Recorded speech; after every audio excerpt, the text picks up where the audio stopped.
Astearte honetan eman diote hasiera Donostian zestoako 6 emakumeren aurkako epaiketari. Hauetako baten bikotekide ohiak salaketa ipini zuen haien aurka integritate moralaren aurkako delituagatik eta kartzela zigorra eskatu dute 6entzat. Emaztekide ohiarentzat eta bera babestu duten beste 5 lagunentzat alegia. Zestoako mugimendu feministak elkarretaratzea deitu du gaur goizean auzitegien atarian, akusatuei babesa erakusteko eta elkartasun feminista epaitzen ari direla salatu dute beste behin ere. Auziaren lehen saioan akusazioaren lekukoek deklaratu dute.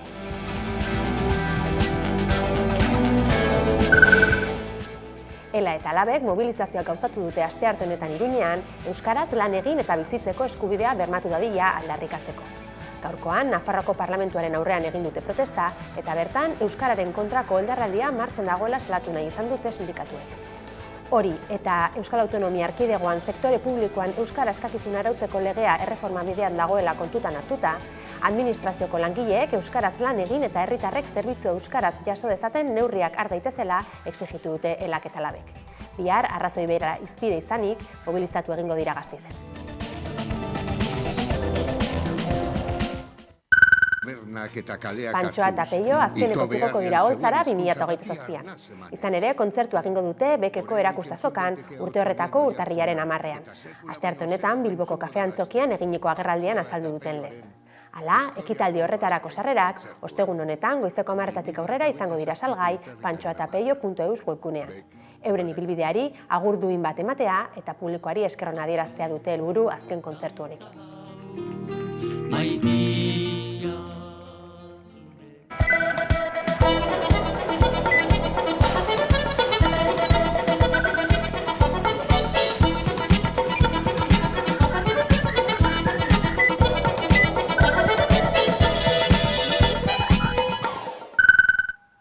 Gabon guztioi eta ongi etorri abenduaren 16ko albistegira.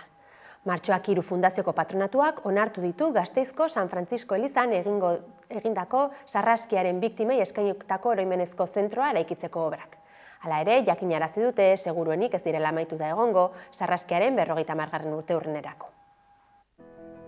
Martxoak 3ko Fundazioko patronatuak Gasteizko San Francisco elizako obren esekuzioa onartu du. Bertan, sarraskiaren biktimen oroimenezko zentroa irekiko dute. Hala iragarri du Maider Etxebarria Gasteizko alkateak astelehenean patronatuarekin bildu ostean. Esandakoaren arabera balio historiko eta emozional sakona izango duen toki baten eraikuntza izango da. Beraz, obrak elizaren kanpoaldeko lorezaintza lanei, estalkia konpontzeko lanei eta analizi arkeologiko eta topografikoari ekingo diete. Alabaina, Martxoak 3 elkarteak gogoratu du elizan gordeta dauden jaiotzekin zer egingo duten oraindik erabaki gabe dagoela. Gogora institutuko zuzendariak erantzundakoaren arabera, hilabeteak beharko dituzte bilduma eraikinetik ateratzeko. Eta beraz, urteurrenari begira adierazi du ez dakitela ordurako kanpoan egongo diren ala ez. Honen aurrean elkarteko kideek ohartarazi dute arazoa ez dela 50. urteurreneko ekitaldiak elizan egingo diren ala ez, baizik eta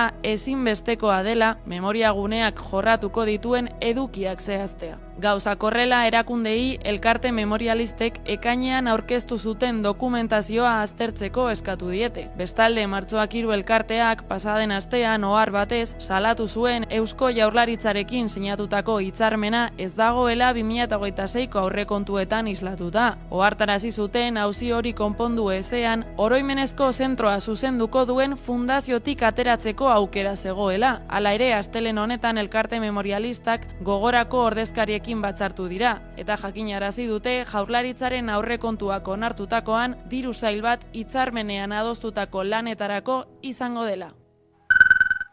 Euskal Gehiengo Sindikalak sarek datorren urtarrilaren 10erako deituriko manifestazioarekin bat egin du.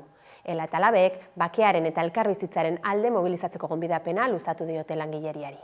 Euskal Herriko Gehiengo Sindikalak bat egin du urtarrilean sare herritarrak deitu duen manifestazio nazionalarekin. Hori dela eta astearte eguerdian agerraldi bateratua egin dute sindikatuek Hego Euskal Herriko hiriburuetan. Gaurkoan ideia nagusi bat azpimarratu nahi dugu, gatazkaren ondorioak konpontzeko garaia da, preso, ieslari eta deportatuek etxeratzeko dituzten trabak gainditzeko garaia da. Biktima guztiei zor zaien egia, erreparazioa baitare gauzatzeko garaia da. Eta guzti horretarako presio soziala egiten jarraitzea ezinbestekoa da. Horrengatik, urtarrilaren 10ean Bilbon izango den manifestazioarekin bat egiten dugu.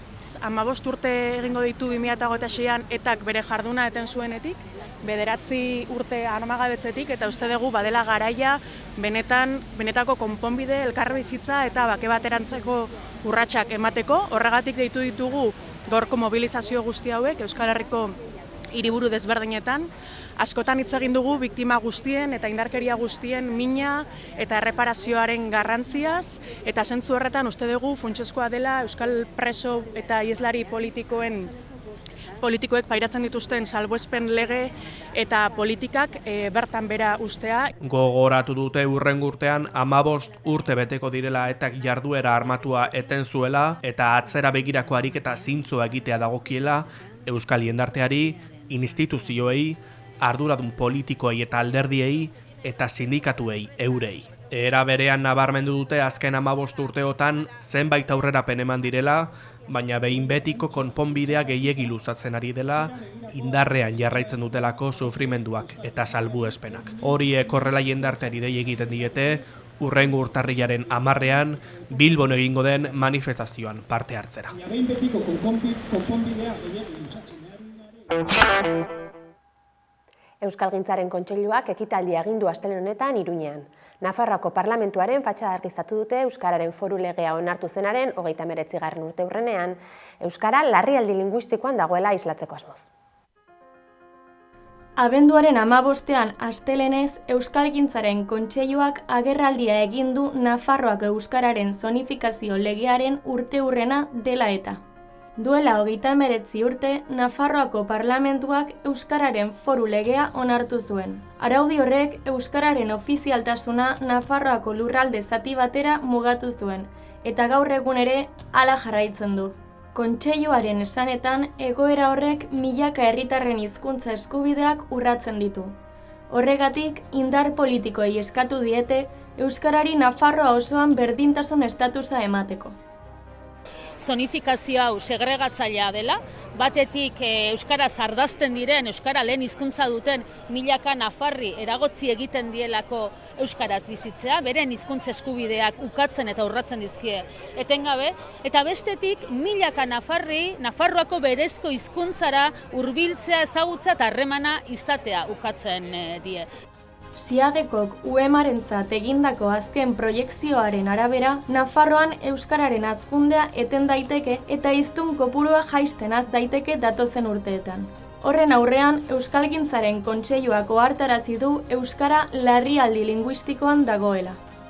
Forua mejoramenduaren inguruko eztabaida baliatzeko eskatu diete alderdi politikoei, Kontseiluaren arabera ofizialtasuna ez delako sinbolo hutsa, baizik eta berdintasunerako, justizia sozialerako eta gizarte kohesiorako oinarrizko tresna.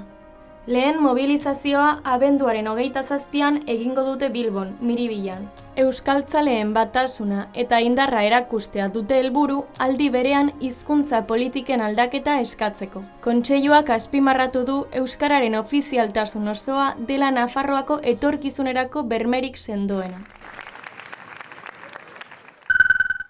Frantziako gobernuak iragarritako dermatosi nodularraren aurkako neurriek hainbat protesta eragin dituzte Ipar Euskal Herrian. Hori dela eta 12 kilometroko auto-ilarak erregistratu dira AP8an eta 7 tona erdiko kamioiek zailtasunak izango dituzte bidea igarotzeko. Dermatosi nodularraren aurkako neurriek nekazarien protestak piztu dituzte Ipar Euskal Herrian. Dermatosi nodularraren aurkako neurriek mobilizazio ugari eragin dituzte azken egunotan Ipar Euskal Herrian. Indarrean dauden osasun protokoloen arabera, behi bakar bat gaixotuta egonezkero, behi talde osoa hil behar dute epidemiaren edapena saiheστeko. Neurri hori gehiegizkotzat jo dute nekazariek eta horren aurka mobilizatu dira. Elkarretaratzeak joan den abenduaren 12an hasi ziren eta protestek indarrean jarraitzen dute. Egoera honen ondorioz trafiko arazo larriak sortu dira. A64 eta A62 autobideak itxita daude hainbat puntutan eta 12 kilometro inguruko autoilarak erregistratu dituzte. AP8 autobidean Lapurdirako noranzkoan 7 tona eta erditik gorako kamioiek ezin dute zirkulatu. Turismoek ordea igarotzeko aukera dute Ezkerreko Erreietik. Larunbat arratsaldean LB eta Konfederazion Paisan sindikatuek Pirinio Atlantikoetako prefetarekin bilera egin zuten negoziazio bideak aztertzeko asmoz. Hala ere, prefeturak adierazi du laborantza ministerioak duela gai honen eskumena eta neurriak ezartzeko gaitasuna ez dagoela bere esku. Ministerioak bere aldetik azaldu du indarrean dagoen protokoloa Bruselatik datorrela. LB sindikatuak ordea, Europako beste estatu batzuek neurri malguagoak hartu dituztela salatu du. Nekazariek txertaketa kanpainen alde egin dute Frantziako gobernuak ezarritako neurria muturrekoa dela iritzita. Aste honetan hasi dute txertaketa Garona Garaiko departamentuan eta Ipar Euskal Herrian urtarrilean abiatuko dela aurreikusi dute. Bien bitartean, mobilizazioekin jarraitzeko asmoa azaldu dute. Sindikatuek greba orokorra deitu dute martxoaren 17rako Hego Euskal Herrian 1.500 euroko gutxieneko soldata propioa eskatzeko. Labek eta Elak egin dute deialdia eta Steilas, Hiru eta Etxaldek ere babestu dute.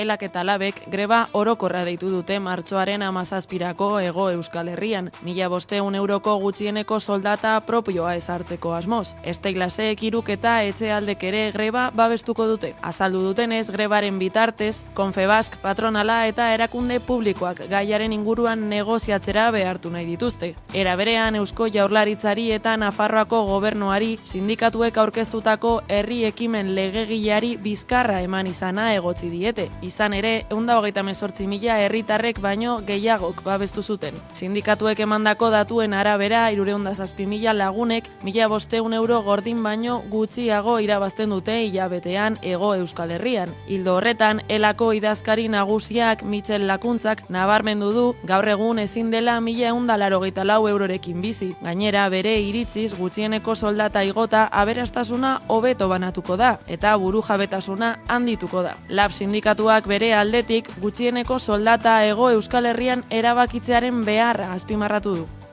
Patronalak eta gobernuek miseriara kondenatu nahi gaituzte eta guk borrokaren aldeko hautua egin dugu. Gutxieneko soldata hemen erabakitzeko, soldatak hobetzeko, aberastasuna banatzeko. Eusko Jaurlaritzak berriz gutxieneko soldata 1.268 eta 1.285 euro artean egon beharko lukeela adierazi du. Hala ere, greba deialdia errespetatuko dutela ohartarazi dute. Elkarrizketa sozialeko mahaia jarri dute martxan eta azaldu dutenez, Comisiones Obreras eta UGT sindikatuekin akordioa lortzeko lanean ari dira. Gaurkoan indarkeria poliziala jorratuko dugu platoan. Izan ere, azken garaietan, ertzaintzak jautitako foan pilotek hainbat zauritu sortu dituzte. Amaia Zabarte, Xuar Pazos, Aritz Ibarra eta Iker Aranan izanak aski ezagunak ditu gizarteak. Eta guztioni buruz hitz egiteko, Hamaikako platora gonbidatu ditugu Iker Arana bera eta Asier Pradera Justizia Arenarentzat plataformako bozeramailea. Arratsaldeon bioi, mila esker gonbidapena ordenatu izanagatik. Apirilaren 3ko arratsalde gaualdean desalojatu zuten Etxarribi gaztetxea Errekalde auzoan Bilbon eta gertakari horren inguruan izan ziren ertzaintzaren kargak eta haietako batek zauritu zintuen. Konta iguzu zer gertatu zen bertan jendea kokatzeko. Bale, nik egun horretan justo, nire portaleko batxarra bat eduki genuen, guztiok edukitzen dugun moduan, eta hori bat sortxiak inguru, sortxiter, dienez oso ondo gogoratzen, bukatu genuen, eta nire lagun batekin gelditu nintzen Etxarri gaztetxera jeizteko, baina hori elkartasuna adirazteko eta modu oso baketsuan. Izan ere, Rekalden, Etxarri auzoa, Errekaldeko gaztetxea zen eta guztiok ezagutzen genuen. Lagunak genituen hor barruan, eta besterik gabe elkartasuna adirazteko, baina modu oso baketsu batean. Eta llegatu nintzen sortxi, esker nahiz oso ondo gogoratzen, orduen inguruan. Baina llegatu nintzen, garagardo bat hartu nuen, eta kotila moduan geuden hori ikusten zer gertatzen ari zen. eta horrelako bapatean tiro bat egin ziguten. Ni nengoen nire lagun batekin, txakurrarekin, nire amaren beste lagun batekin, osea, modu oso baketsu eta lasai batean, eta tiro egin ziguten. Eta ez dakit zergaitik, tiro egin ziguten, eta nik buelta eman nuen, esateko zergaitik bota ziguten, tiro egin ziguten, eta momentu horretan beste tiro bat eman zidaten, eta barrabiletan bota zidaten, eta zuzen, eta ez dakit, arrazoi gabekoa, eta ez dut ulertzen, oraindik nago bueltaka ematen horriz, eske ez diot, ez dakit, zentsua ikusten. Beraz, modu baketsuan zundeten hori azpimarrak zuen momentu guztian.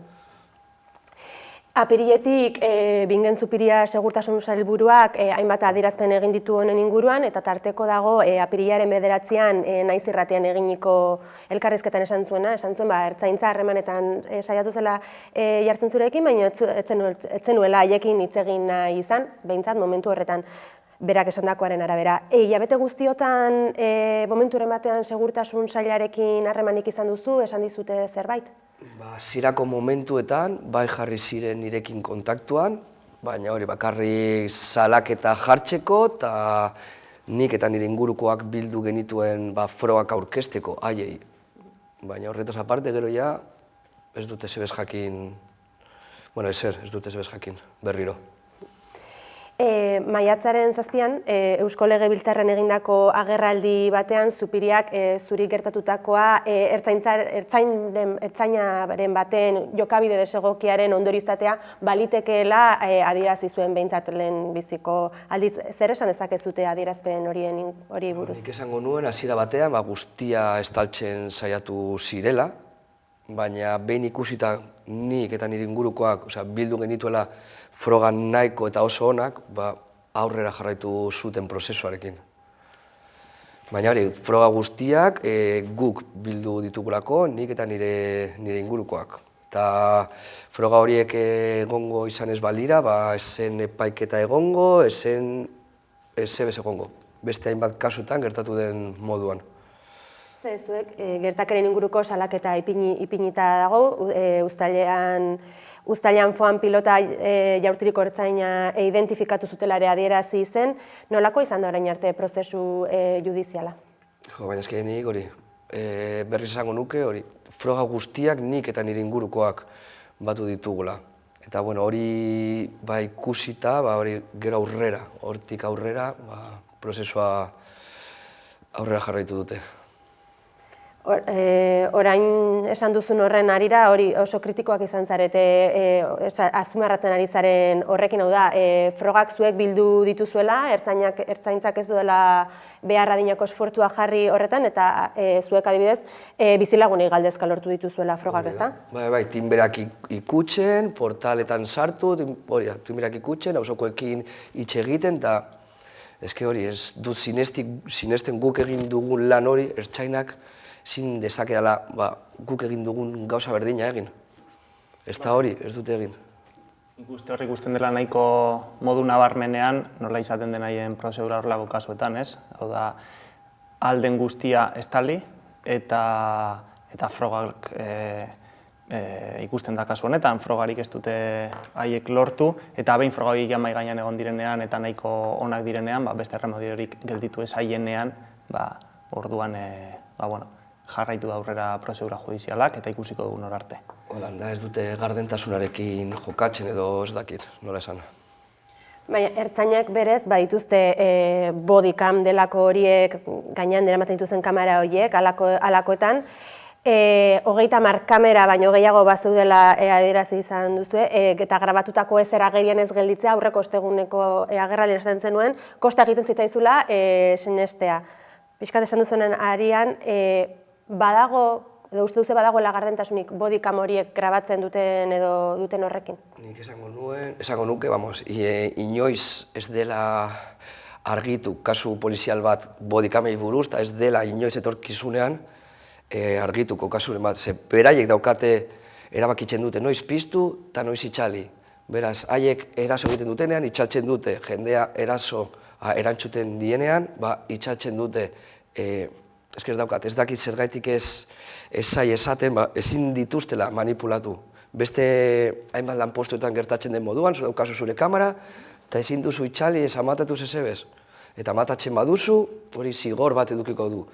Baina hauen kasuan, haiek erabakitzen dute. Noiz piztu, noiz itxali. Eta ez dakit, nola esan. Pasaden uztailean ere, prozesu guztionen erdian, egikaritu zenuten justiziarenarentzat plataforman, hori gertatutako argitzeko oztopoak jartzen ari zirela hori salatuz. Zergatik ikusten duten beharrezkoa egitasmo hau martxan jartzea? Bai, guk ikusten genuena zen, oso garrantzitsua zela horrelako plataforma publiko bat sortzea, hain zuzen ere kasuak oihartzun gehiago izan zezan eta presio eragin ahal izateko, ez? Argi izan behar dugu, edo guk behintzat oso argi dugu, poliziaren kasu gehienetan impunitatea gailentzen dela eta lehen esan dugun bezala, kasuak estaltzeko joera bat egoten dela, estatuaren egituretatik eta instituzioetatik, polizia babesten dutelako, polizia sistemaren parte garrantzitsua delako, ezta? Eta gero bestetik oso interesgarria edo garrantzitsua iruditzen zitzaigun ere, violentzia poliziala hain modu gardenean erakusten duen kasu bat jendartean zabaltzea, ez? Hain zuzen ere, etorkizunean horrelako kasu gehiago gertatu ez daitezen. Eta kasu honetan oso ondo ikusten da, nola funtzionatzen duen poliziak, nola eskutatzen dituzten frogak, nola ez dagoen bermatuta injustizian aurka protesta egitea, eta bar, eta bar. Orduan bi arrazoi horiengatik erabaki genuen interesgarria zela plataforma publiko bat sortzea Ikerren kasuan justizia exigitzeko. Zentzu honetan Iker nabaritu duzu auzokideen edo herritarren babesa? Bai, hori asko eskertzekoa da, herri mugimendua, bai plataforma, nire inguruko jendea, babes handia eman didate. Eta erakunde publikoei, Jaurlaritzatik edo alderdi politikoei dagokienez, jarri da inor harremanetan zurekin babesa edo erakusteko? Ez, zango nuen ez. Bestalde, pasaden ostegunean, abenduaren 11an foam pilotori jaurti zuen ertzainak auzitegietan deklaratu zuen. Zerbait konta dezagukezue hark esandakoari buruz, edo zuei jakinarazi dizuet ezer plazaratu zuen ertzaina horrek? Legek ezin dezaket ezebez esan, zen eta arazo batean sartu dezaket nire abokatua, edo pailea, edo ni, baina etorkizunean enteratuko zaretela, ze ertzaintzak, gezur pila bat esan dituela. Beraren deklarazioa gezurrez beteta dagoela eta espero dudala, ez dakite, pailea ez sinistea. Izan ere, beste kasu batzuetan ikusi da bebai, gauza raroak gertatzen direla. Baina, espero dut hori justizia egitea, bentsat. Azken urteotan, tamalez, zera izan foam pilotakada batek zauritu duen herritar bakarra, hor daude aurretik aipatu bezala, Amaia Zabarte, Xuar Pazos edo Aritzibarraren kasuak, kontestu ezberdinetan gertatu direnak gainera. Teorikoki foam pilotak, gomazko piloten ordezko bezala ezarri zituzten, horren kaltegarriak ez zirenaren argudiopean. Hala dela uste duzu ez direla horren kaltegarriak? Frogak daude, zuk esan duzun moduan, Aritzibarra egin ziotena, edo zuani, edo niri. Gauza da, protokolo batzu dituztela, ezin dutela adibidez pilotakada bota, ez dakit 40-60 metrora, baino urrunera ez baldin bazaude. Eta gero niri 20 metrora botatzen didate, edo Aritzi Gasteizen 10 metrora, zuzenean. Eta frogak daude, hori kaltegarriak direla. Eta bebai, hori, esan nahi nuen bebai, hori, Txarriko gaztetxean, ertzaintzak debekatuta dauzkaten aurreko pilotak, bebai, bota zituztela. Eta gure artean, zeuden ertzaintzak hori, bola horiek batzen, frogak ez usteko. Momentu horretan, pilota mota hori bota zituztela bebai frogatzeko. Frogak ezabatzen zituzten, hori paisanos jantzita zeuden, baina hori. Eta frogak daude, argazkia, eta hori bebai, eta hori gogorra da. Halako kasuak ere askotan eredu poliziaren inguruko dudak azaleratu dituzte. Zuen ustez, zein aldaketa nagusi egin beharko lirateke eredu polizial horretan halako egoerak ekiditearen bidean? Bai, Azteko nik uste azaldu behar dela polizian funtzio strukturala zein den, gizarte honetan. Polizian egiteko nagusia da, gizarte antolaketa injustu hau, kosta la kosta, babestea, defendatzea eta botere dunen privilegioak defendatzea. Horregatik parte hartzen duen zuzen ere poliziak, etxegabetzetan, grebetan, manifestazioetan, desalojoetan, kasu honetan. Orduan zentzu horretan polizia eta gizarte kapitalista esango dugu banezinak dira. Orduan, beste segurtasun eredu batek implikatuko lukena nire ustez da, bain zuzen ere, gehiengo sozialarentzat, bizi baldintzak eta eskubide politikoak bermatuta egotea, eta gizarte honetan hori ez da horrela. Behin hori esan da, guk plataforma aurkeztu genuenean, jarri genituen mahai gainean, zenbait aldarrikapen, iruditzen zitzaigunak direla nolabait minimo bat bermatu alko luketenak, edo bermatu baino behintzat zaildu alko luketenak horlako kasuak etorkizunean errepikatzea. Eta horiek nagusiki biziren alde batetik Foan Balen debekua, iruditzen zaigu eta zuk ere lehen galdetu duzu, eta nabarmena da kaltegarriak direla eta kalte atzera ezinak eragiten dituztela Foan pilotek. Eta gero beste alde batetik, aipatzen genuen ere, brigada mugikorren desegitea. Hau da, ertzaintzan bada gorputz espezializatu bat, dagoen hain zuzen ere espezializatuta protestak erreprimitzera. Orduan, iruditzen zaigu, brigada mugikorraren desegiteak jarriko lituzkela baldintza batzuk protestetan edo manifestaldietan, antzeko egoeretan, horlako kasuak ez errepikatzeko. Gero ere, importantea da aipatzea, esate baterako, aurreko astean uste dut izan zela, ertzaintzaren esan sindikatuak deklarazio batzuk egin zituen, esanez gomazko pilotak bueltatzeak exijitzen zutela.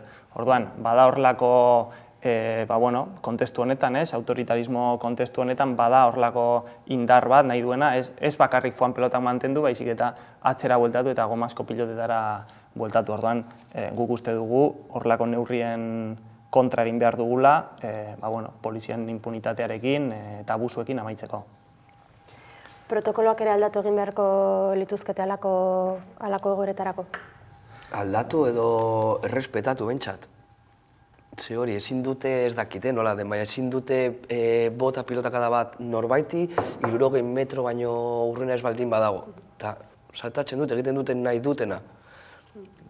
Eta inoiz, askotan ez dira frogak agertzen, honetan guk lortu dugulako bideo oso potente bat. Bestela, ez zen deklaraziorik, ez epaiketarik, ez ezebez egongo barkatu. Eta beste behin batean, ateratzen direla, ez dakit, zigorrik gabe, ez ezer barik. Eta hemendik aurrera, zeintzuk izango dira aurrera eramango dituzuen pausoak, hau da, bai alor judizialari eta baita kalean plazaratutakoari edo aldarri dagokienez? Bai, alor judizialari dagokionez, esan bezala momentu honetan ertzain bat badago ikerketapean, esango dugu, aurreko astean deklaratu zuena, orduan kasu horri jarraipena egingo diogu, dena den uste dugu ertzain horretaz gain badaudela beste zenbait arduradun, hau da, bertan polizia dispositiboaren arduraduna eta arduradun politiko batzuk badaude, eta hor erantzukizunak beren gain hartu beharko lituzketela uste dugu. Hori alde batetik, beraz, prozesu horri jarraipena egingo diogu, eta berriak izan ahala joango gara plazaratzen. Eta gero beste alde batetik, kalean lehen esaten genuen norabidean edo jarraituko dugu, polizian impunitatearen kontra egiten, exigitzen justizia ikerrentzat eta aldarrikatzen protesta eskubideare bermatuta egon behar dela horlako kasuak etorkizun batean gertatu ez daitezen berriro. Ez dakit zerbait gehiago duzuten gehitzeko, bestela gaurko hemen utziko dugu elkarrizketa Iker Arana, Asier Pradera, mila esker Hamaikara etortzeko tarte izateagatik, jarraituko dugu kasua gertutik. Mila esker. Gaurkoan ETS taldearen behar bada bestiarekin emango digu amaiera albistegiari. Gogoratu 11aren webgunea eta sare sozialak eskuragarri dituzuela informazioa zabaldu nahi izanez gero. Mila esker zuen arretagatik, ondo izan eta bihar arte. Esnatzen hasi da herriak, kresalak lotzen gaituen bitartean. Gure izena hondarrean idatzi dugu gauean, gero mareak eraman arren. Gure izena hondarrean mila galdera airean, ta zu tani hemen behar bada gure irria. Galduko da hondarazpian, behar badaz naiz egongo zure favoritotan. Baina nahi dudan guztia, zure Espainien bustia, gure begien distira, ez dut besterik behar. Gure gozamenak, zoramenak bat egiten dute, gure Espainek jada izotz guztiak urtu dituzte. Eguzkizpia itzalbaka